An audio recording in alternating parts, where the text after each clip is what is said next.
女人一脸死寂地掏出老虎钳，硬生生地从她洁白无瑕的手臂上剪下了一块肉。尽管鲜血直流，但在女人的神情中竟露出了一丝隐约的释怀。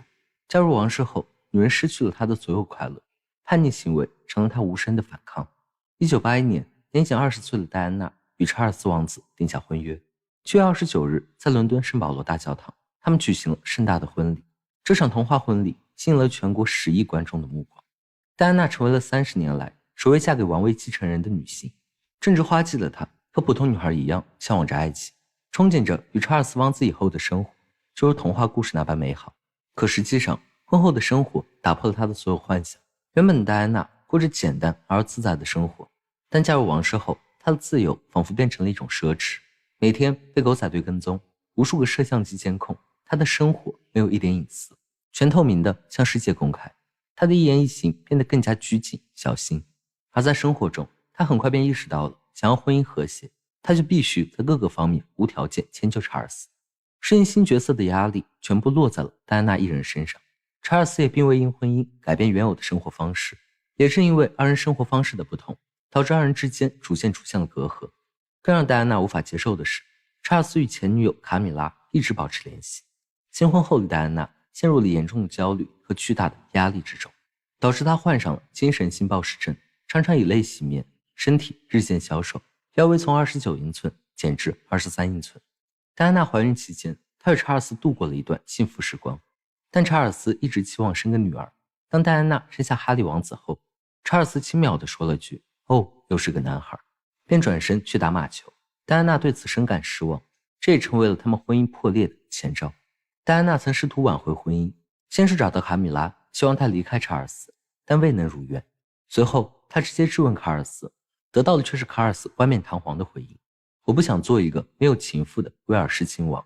因为患有严重的产后抑郁和暴食症，私生活又被过度曝光，心理状态一直不佳。而查尔斯在婚姻中的种种行为，让这段婚姻愈发的摇摇欲坠。时间很快来到1991年圣诞期间，这短短3天时光，演绎了一位深陷王室泥沼的女性如何在自我意识的觉醒中奋力追逐自由的曲折经历。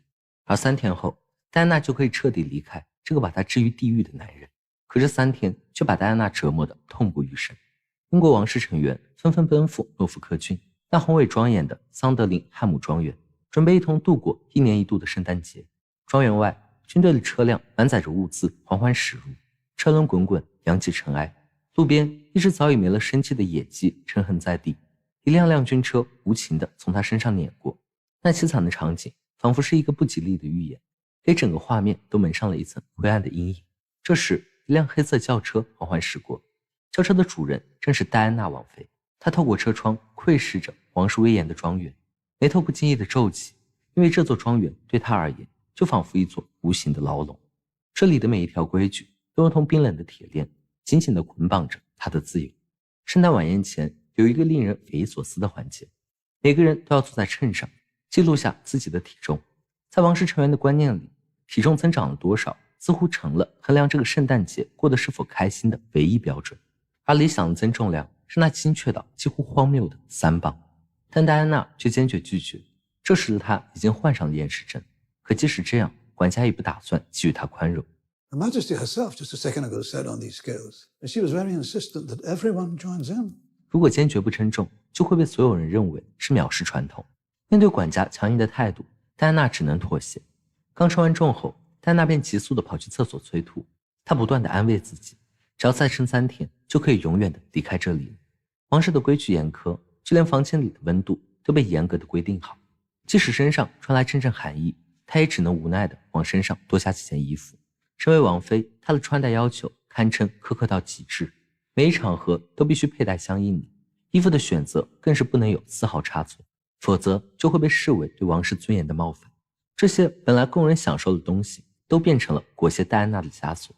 今天的晚宴，服装师为她准备了绿色礼裙，但戴安娜却觉得黑色更符合她现在的心情。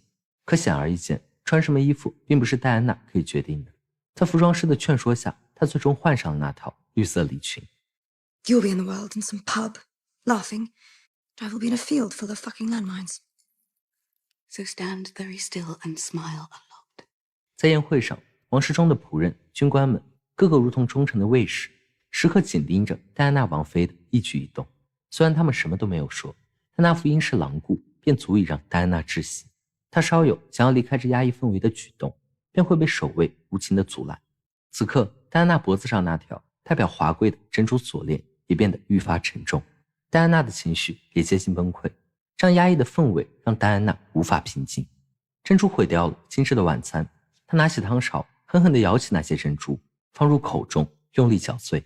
她要用这种疯狂的行为宣泄内心积压许久的愤怒与不满。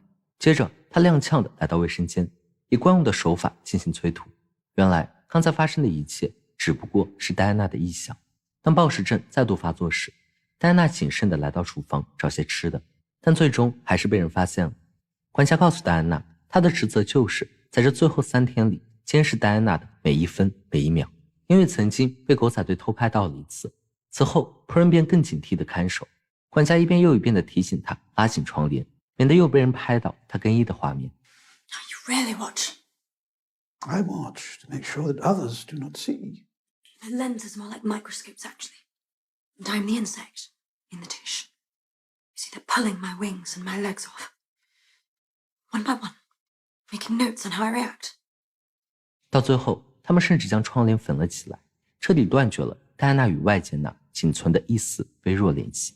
这个人人仰慕的王室庄园，对戴安娜来说无异于一个囚笼。她唯一能获得片刻喘息的机会，便是悄悄打开窗帘，透过那窄窄的缝隙，看一眼外面自由的世界，呼吸一口新鲜的空气。第二天，王室们给她换了新的服装时，他们会将所有与戴安娜产生情感的人支走。其实查尔斯清楚妻子有严重的暴食症，但他却从未给予关心，扑面而来的只有指责。 Chickens laid the eggs, fishermen caught the fish. They all made such an effort to bring you breakfast. Please, do them the courtesy of not regurgitating it all into a lavatory bowl before the church bells even ring. 圣诞节当天，戴安娜强硬地将服装师赶走，在一群素色服饰的王室中，那一抹鲜艳的红格外耀眼。她就这样出现在了全国观众的面前。她在当地受民众的热烈欢迎，风头甚至盖过了查尔斯。 Look, she's wearing the wrong one. She's wearing Boxing Day lunch when she should be wearing Christmas Day church. I mean, do you think I should tell someone? I think it's me making mistakes. Don't worry. No, it's not you who's making mistakes. 戴安娜与查尔斯之间的关系，此刻已如寒冬里破裂的湖面，破碎不堪且冰冷刺骨。查尔斯毫不掩饰自己对戴安娜的不满，觉得她不够温顺，不够听话，甚至对她实施冷暴力，刻意疏远她。更让戴安娜心如刀绞的是，查尔斯早已背叛了他们的婚姻，在外面有了情妇，甚至还荒唐地给情妇买了一条与她佩戴的一模一样的珍珠项链。王室需要的只是一个被民众热烈追捧、提升王室形象的花瓶，而不是一个有血有肉、有独立思想和丰富情感的真实女性。在这无尽的压抑与绝望中，命运的齿轮悄然转动。戴安娜偶然发现了一本书，因为安妮伯格殉难者的生与死。她轻轻翻开书页，书中的故事如同一记记重锤，狠狠地敲击着她的内心。安妮·柏林，这位曾经嫁给英格兰国王的女子，最终却被国王以通奸的莫须有罪名砍下了头颅。而背后的真相是，国王早已移情别恋，爱上了别的女人。为了给新欢腾位置，便不择手段地将安妮·柏林置于死地。戴安娜翻看着书中的文字，仿佛看到了自己的倒影，泪水不自觉地模糊了双眼。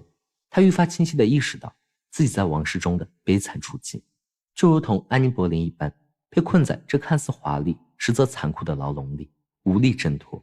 从那以后，戴安娜的精神世界仿佛被打开了一道秘密的门。她常常会看到一个虚幻的身影，那是她想象中的安妮·柏林。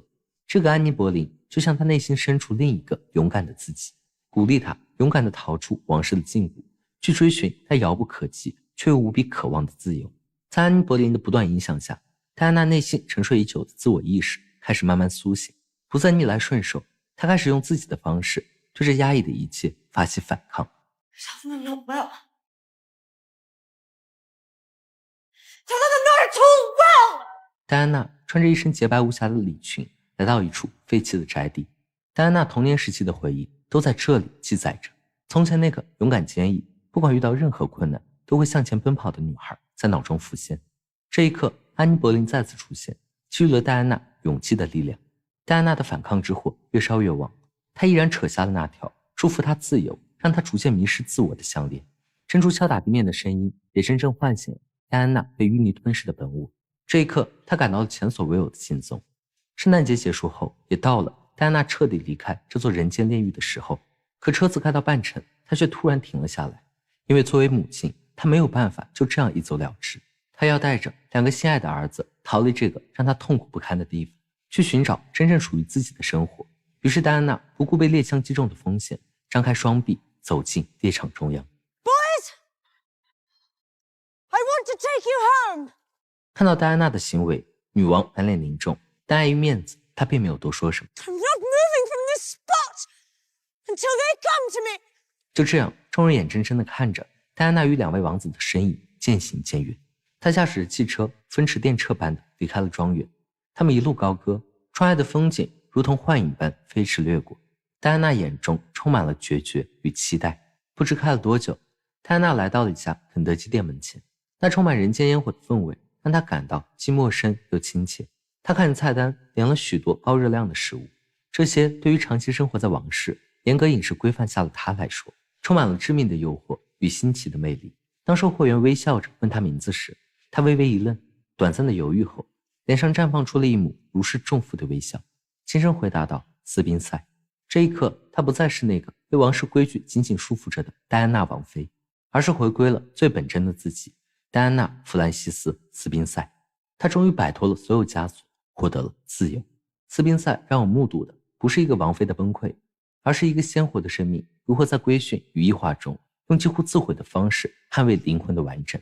它让我们见证了一位女性在黑暗中破茧而出，重获新生的过程，也让我们在反思自身生活的同时，摄取到了追求自由与自我的勇气和力量。谢谢你又陪我看完一部好电影，我们下期再见。